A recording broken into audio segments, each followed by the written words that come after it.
دق الرمح بعود الزين وانتو يا ناشا منين.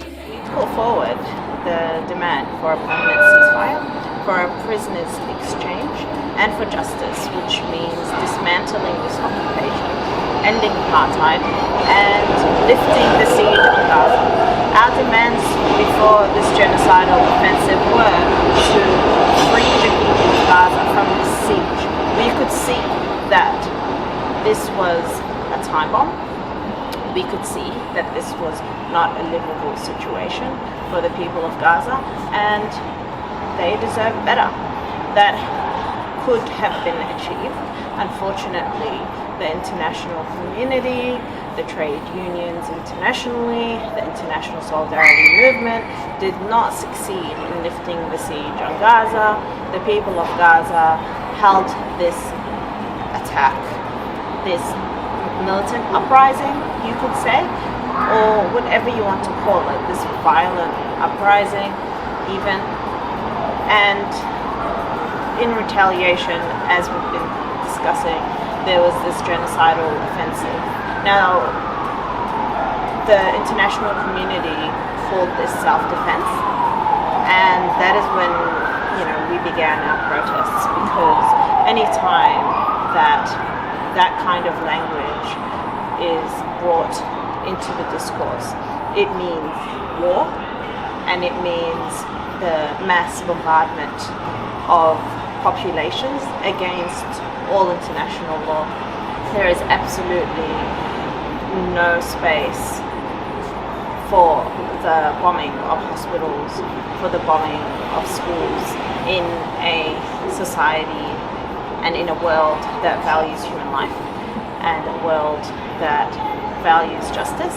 However, the kind of world that we do live in does look the other way in the name of combating terror and in the name of upholding Western values and Western civilization. And so it's time for us to reject those notions, to challenge them, and to put forward a sense of humanity that is not based on this Western notion of humanity that clearly is not there to protect all lives. I think that the movement has focused on anti-militarism, and rightly so. However, we are yet to put forward a position that really considers the future of Palestine.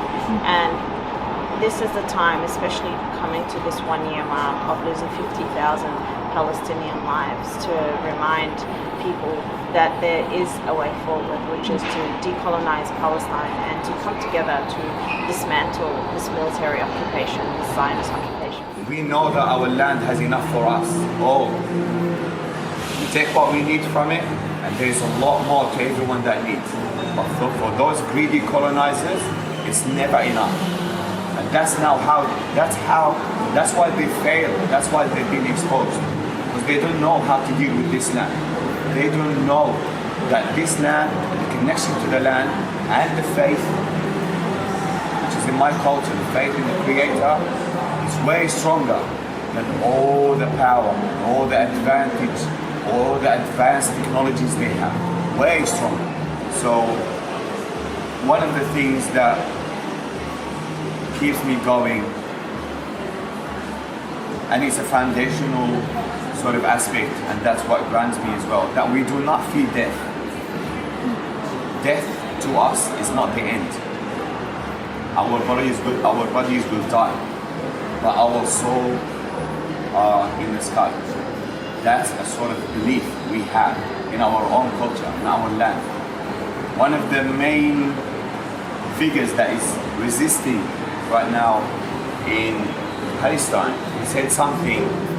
It was a poem where it was saying, sending the peace on every soul that has been disconnected from the physical being. And I'm not going to say dead, because that's for us is the beginning of the next life. And that soul is still hovering over the land, blessing those ones who are fighting in. So we are getting our power and our grounding from two sides. from the ground and from the sky. We're getting it from the land and we're getting it from the people who fought for that land, and their physical existence has ended. But their soul, their spirit are with us, are fighting with us. من المية للمية